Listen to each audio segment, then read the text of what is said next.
out for a place to go, where they play the right music, getting in the swing. You come to look for a king. Anybody could be that guy. Night is young and the music's high. With a bit of rock music, everything's fine. You're in the mood for a dance.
Hey, good afternoon, Columbia. How's everybody doing today?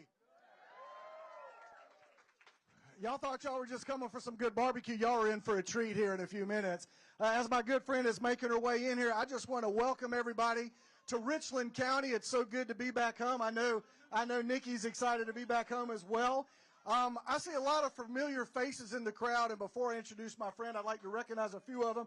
I see a good colleague of mine, Representative Mike Neese here. I see a great individual in the Republican Party, Caton Dawson, for many years, been a key part of the party here as well.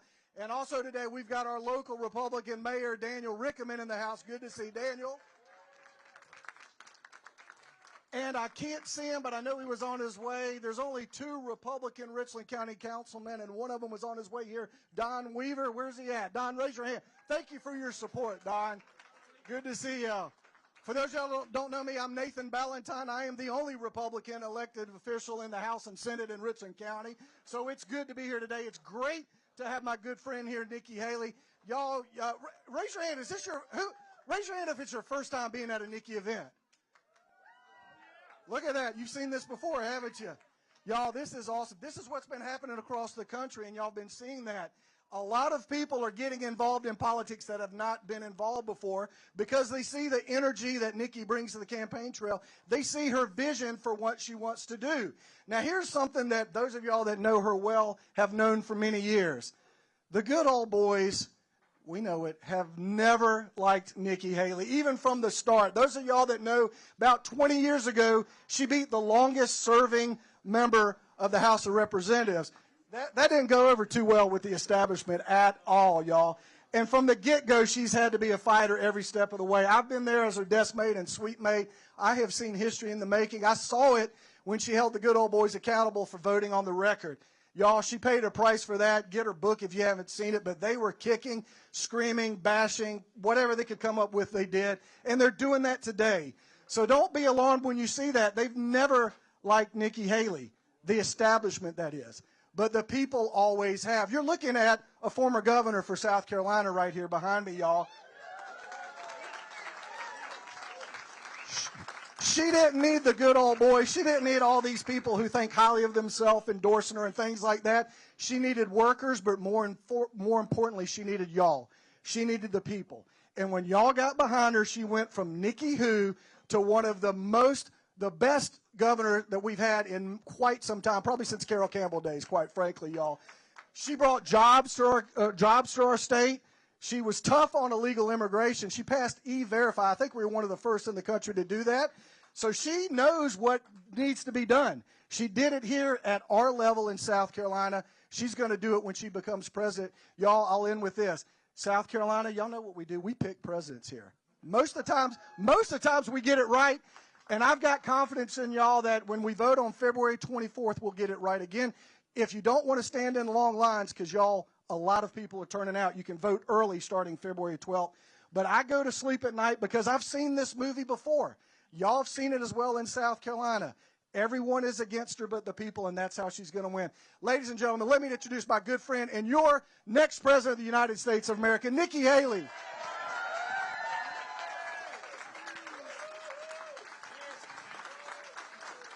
Thank you so much. It's great to be with my friend Nathan and so many friends with us. It's a great day in South Carolina. We have been through so much together. Think back to when this all started. When I came in as governor, we had 11% unemployment. We had thousands of people on welfare, and South Carolina was the butt of the jokes. And what did we do? We all pulled together and we rallied. And what happened? From there, we went and we started making sure that all those jobs that went overseas with the textiles, we went and said, let's start building things in America again, and we're going to do it in South Carolina. By the time I left, we were building planes with Boeing. We were building more BMWs than any place in the world. We brought in Mercedes-Benz. We brought in Volvo, 5 international tire companies. They were calling us the Beast of the Southeast, which I still love.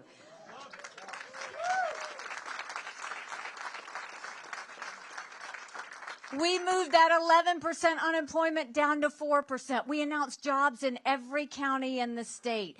We acknowledged some truths. We said if you have to show picture ID to buy Sudafed, if you've got to show picture ID to get on a plane, you should have to show picture ID to protect the integrity of the election process. We passed voter ID in South Carolina.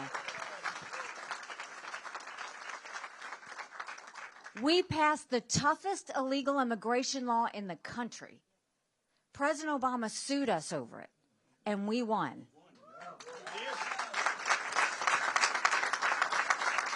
We fought against the Syrian refugees coming in. We fought against Guantanamo Bay prisoners. We passed tort reform. We passed pension reform.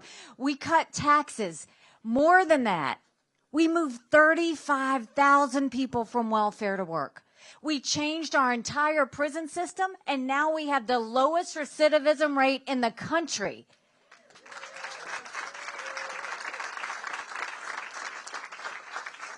And South Carolina became proud.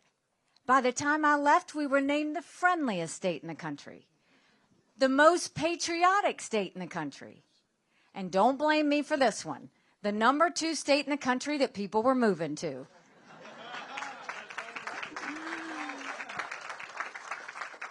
And now you look at where we are now. It's tough to see, right? We're $34 trillion in debt. We're having to borrow money just to make our interest payments. China owns some of that debt. And I would love to tell you that Biden did that to us. But I always spoke in hard truths to you, and I'm going to do that with you today. Our Republicans did that to us too. You go look at that $2.2 trillion COVID stimulus bill that they passed with no accountability. They expanded welfare that left us with 80 million Americans on Medicaid, 42 million Americans on food stamps. That's a third of our country. And did Republicans try and make it right? No, they doubled down and opened up pet projects and earmarks for the first time in 10 years, pushing through 7,000 of them last December. Want to know how they spent your money? $30 million on an honors college in Vermont, $10 million to tear down a hotel in Alaska, $7.5 million on a courthouse in Colorado. All while 1 in 6 American families can't pay their utility bill. 60% of Americans are living paycheck to paycheck. 50% of American families can't afford diapers. Congress has one job, and that's to give us a budget on time. Do you know they've only given us a budget on time 4 times in 40 years? Do you know what we're going to do about that? You don't get us, well,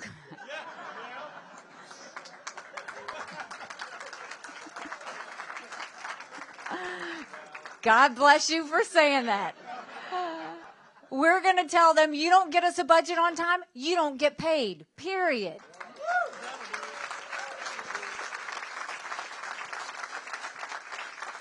Don't you think it's finally time we had term limits in Washington, D.C.?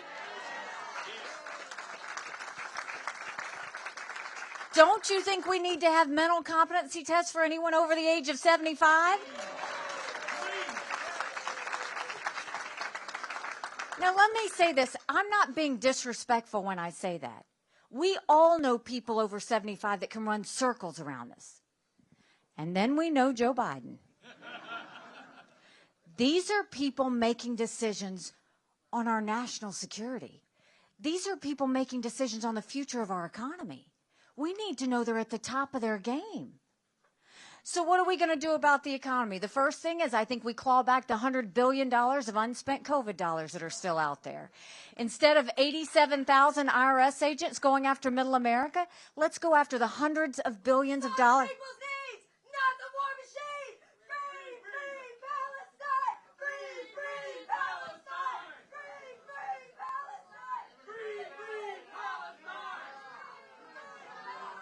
Free, free Palestine. Free, free Palestine. Free, free Palestine.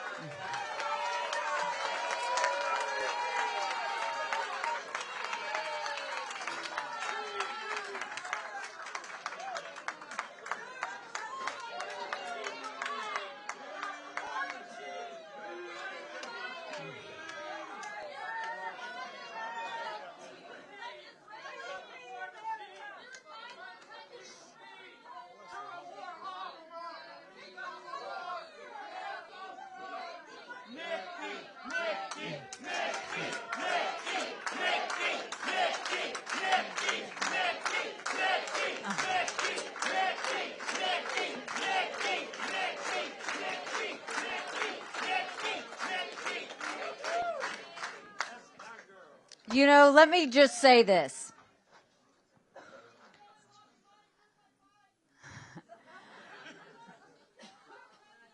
Oh, God bless them. You know, I'll say this. Don't ever get upset about people like that. Because my husband and military men and women sacrifice every day for their right to do that.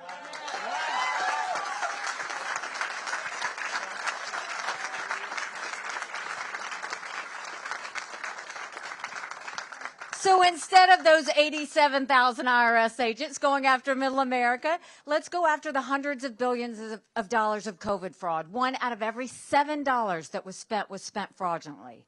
If 8% of our budget is interest, quit borrowing. Cut up the credit cards. You have to balance a budget every day. I had to balance a budget as governor. Why is Congress the only group that refuses to balance a budget? We'll stop the spending, we'll stop the borrowing, we'll eliminate the pet projects, and I will veto any spending bill that doesn't take us back to pre-COVID levels. That will save us trillions.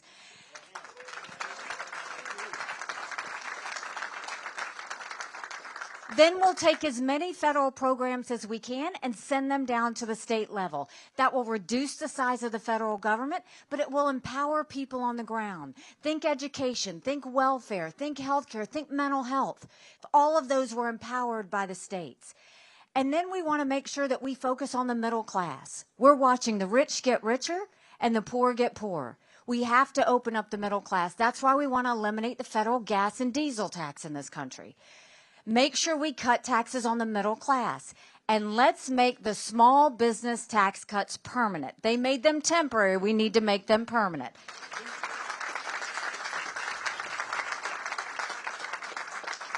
Small businesses are the heartbeat of our economy. We need to act like it. Then when it comes to education, did you know only 31% of 8th graders in our country are proficient in reading? Did you know only 27% of 8th graders in our country are proficient in math? If we don't do something quick, we're going to be in a world of hurt 10 years from now. What we need to do is make sure, first of all, that we focus on reading. We knew in South Carolina, if a child couldn't read by 3rd grade, they were 4 times less likely to graduate high school. So we started holding our kids back instead of pushing them forward. We brought in their parents. We did reading remediation. We set them up for success. We've got to do that all over this country to get our kids reading again.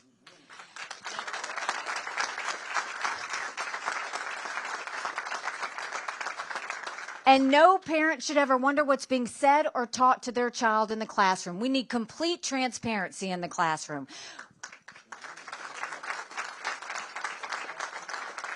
We'll put every curriculum online so that parents can see it. And parents need to be able to decide where their kids go to school or what mode of education they get. They know their kids best. And let's start building things in America again. Let's put vocational classes back into our high schools.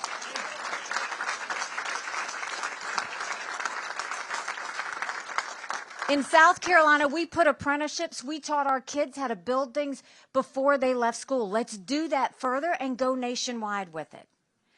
And then I got to tell you, to all your girl dads out there and all you strong moms, we love our boys, but we have to raise strong girls. Strong girls become strong women. Strong women become strong leaders. And none of that happens if we have biological boys playing in girls' sports. We've got to cut that out.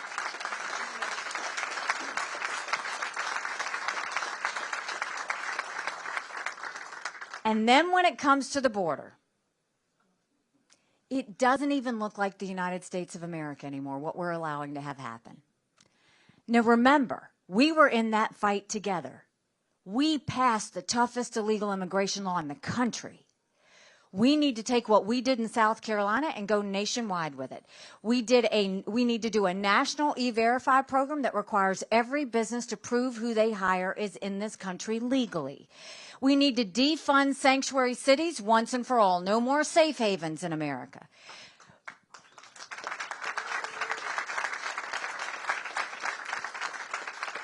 We need to put 25,000 Border Patrol and ICE agents on the ground and let them do their job. Let's go back to the Remain in Mexico policy so that no one even steps foot on U.S. soil. And instead of catch and release, we need to go to catch and deport. That's how we will stop what's happening on the border.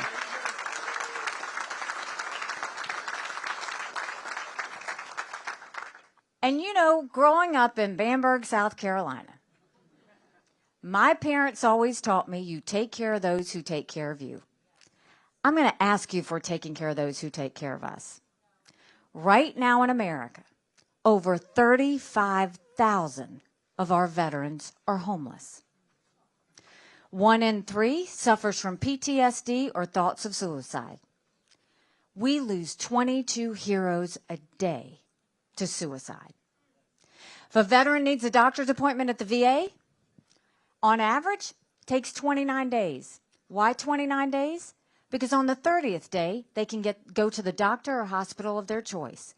So midway through the 29 days, they get a call to reschedule, and the clock starts all over again. It's shameful how we treat our veterans. Now, y'all will remember when I was governor, Michael was deployed to Afghanistan. And when he came back home to us, that was a lot of prayers answered. But that was the easy part. When we got home, life got hard. Michael couldn't hear loud noises. He couldn't be in crowds. Life had passed him by for the year that he was gone, and the transition was tough. We can't just love our men and women when they're gone. We got to love them when they come back home, too.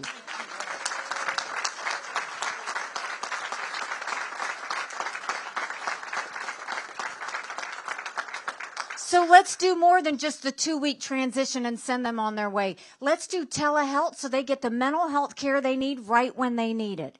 Let's let them go to the doctor or hospital of their choice. They've earned that right. And I think the best way we deal with VA health care, I think every member of Congress should have to get their health care from the VA, and you watch how fast that gets fixed.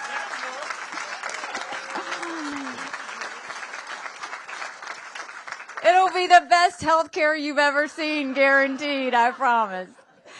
And you know, there were 2 things when I was at the United Nations that Russia, China, and Iran never wanted us to have. They never wanted us to have a strong military, and they never wanted us to be energy independent.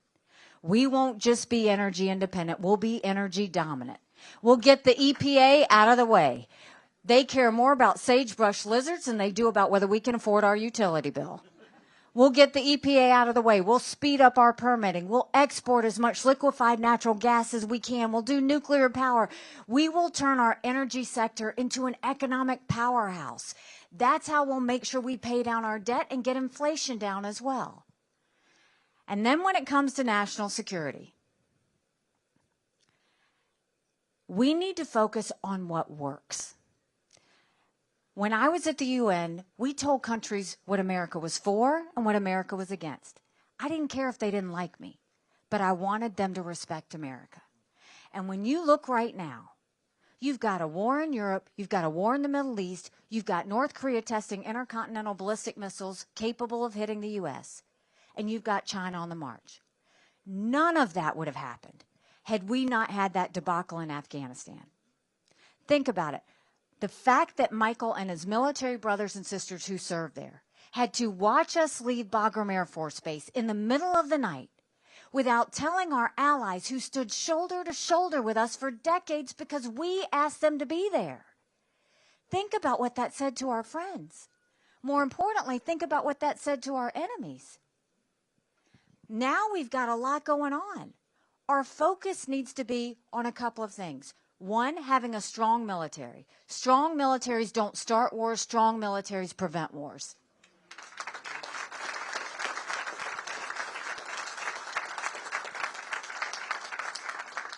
And the second thing is make sure that who we partner with is strategically aligned with us.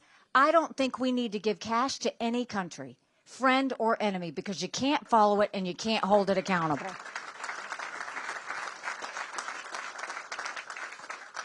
We partner with our friends and we tell our enemies what we expect of them. When we moved the embassy from Tel Aviv to Jerusalem, I was proud to take on that fight. But I was mad because I saw how many countries voted against us. And I went to my staff and I said, I want you to put a book together. I want you to list all 193 countries that belong to the UN. I want the second column to be the percentage of times they voted with the U.S. and against the U.S. And I want the third column to be how much foreign aid we gave them. I took that book and I gave it to President Trump. And I said, quit trying to buy friends. Quit paying off enemies. That's not how you do it. Last year, we gave $80 billion in foreign aid. You know who we gave it to? Iraq, that harbored terrorists that tried to kill our soldiers. Zimbabwe, the most anti-American African country there is. We gave money to Belarus, who's holding hands with Russia as they invade Ukraine. We gave money to Cuba, who's a state sponsor of terrorism and now has a spy base going up against us. But the one that makes me sick to my stomach, we gave money to China. How weak do we look? When I am president, we will no longer give money to countries that hate America.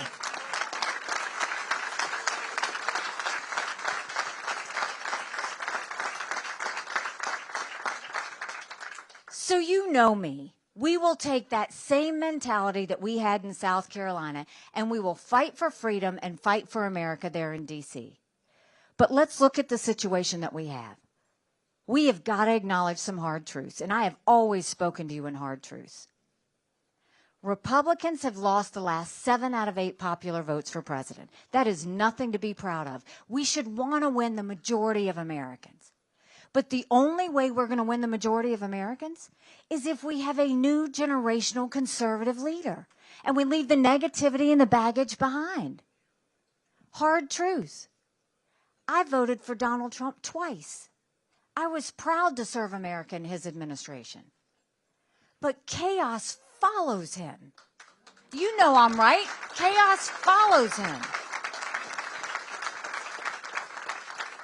And we can't be a country in disarray and a world on fire and go through 4 more years of chaos. We won't survive it.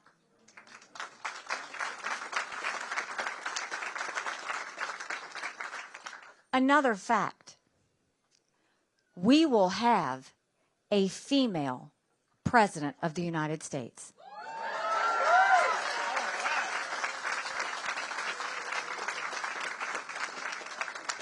But the hard truth is, it's either going to be me or Kamala Harris. And you know why? If Donald Trump is the nominee, Joe Biden wins and Kamala Harris becomes president. That's a fact. Look at every one of the general election polls. In every one, another one came out yesterday. Quinnipiac came out yesterday. Donald Trump loses by 7 points to Joe Biden. I'm in every one of those general election polls. I defeat Biden by up to 17 points.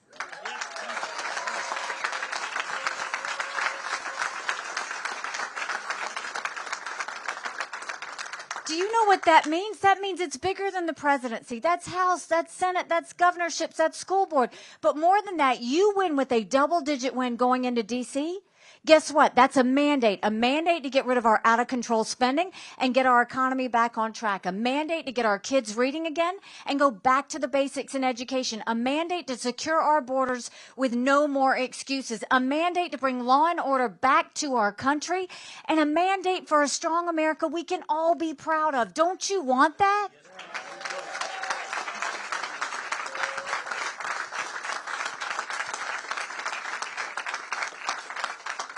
Because we could have that. But it's going to take a lot of courage. Courage from every single person in this room. And the overflow rooms. Courage for me to run. And courage for every one of you to know, don't complain about what happens in a general election if you don't participate in this primary.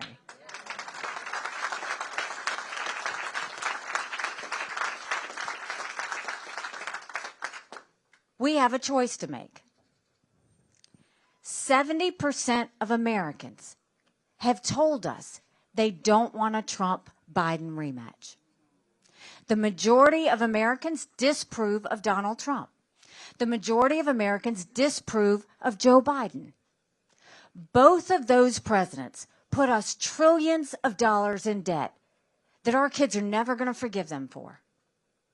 And do we really want to go forward with a country in disarray and a world on fire with two candidates in their 80s? We need someone who can go 8 years hard and make sure we get things back on track. And you look now at what's happening. Trump has surrounded himself with the political establishment. The same political establishment that has gotten nothing done with us. Nothing for us at all. And then after New Hampshire, we started in Iowa. We had 2%, and we moved up to 20%. We had 14 people in this race. We got rid of 12 of the fellas. We got one more we got to catch up to.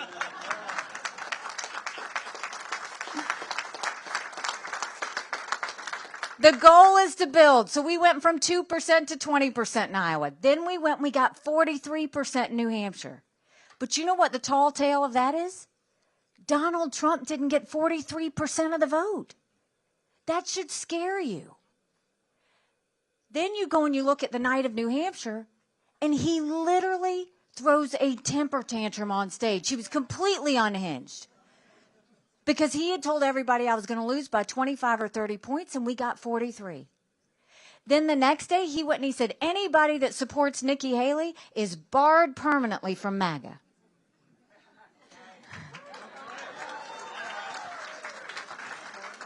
We had some fun with that. We printed some T-shirts that said barred permanently. We sold 15,000 T-shirts.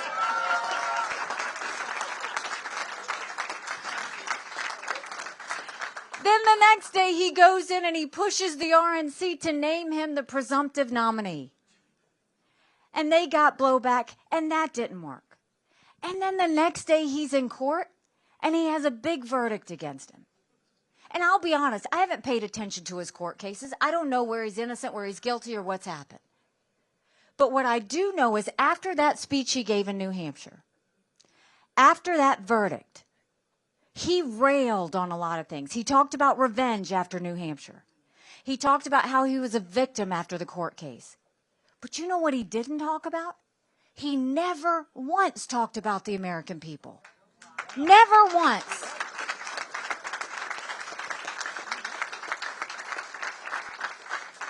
He talked about himself. And now it comes out, our campaign reports have come out, and he's used $50 million of his campaign funds on legal fees. His court cases have just started.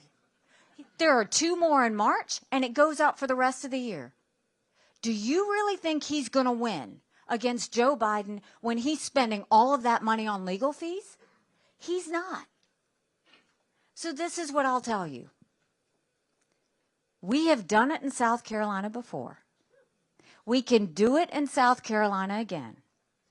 But what it's going to take is for everybody to go and find every one of your friends and family members, and you know who they are, that only vote in a general election. They don't typically vote in primaries. The story about primaries, if you vote in a general election, you're given a choice. If you vote in a primary, you make that choice.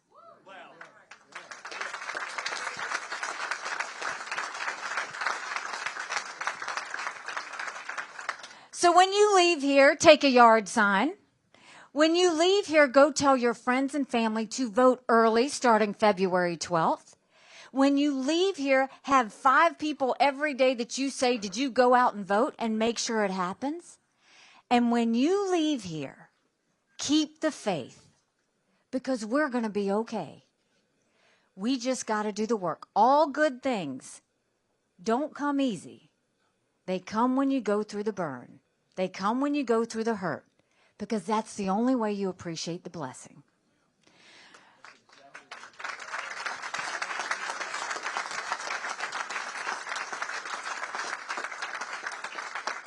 Someone asked me why I was running, and I will tell you, 7 months ago, I dropped Michael off at 4 a.m. for another year-long deployment. And I watched him and 230 soldiers pick up their 2 duffel bags of belongings and go to a country they'd never been, all in the name of protecting America. They're willing to sacrifice their lives and their families because they still believe in this amazing experiment that is America. So if they're willing to sacrifice for us there, shouldn't we be willing to fight for America here? Because we have a country to save.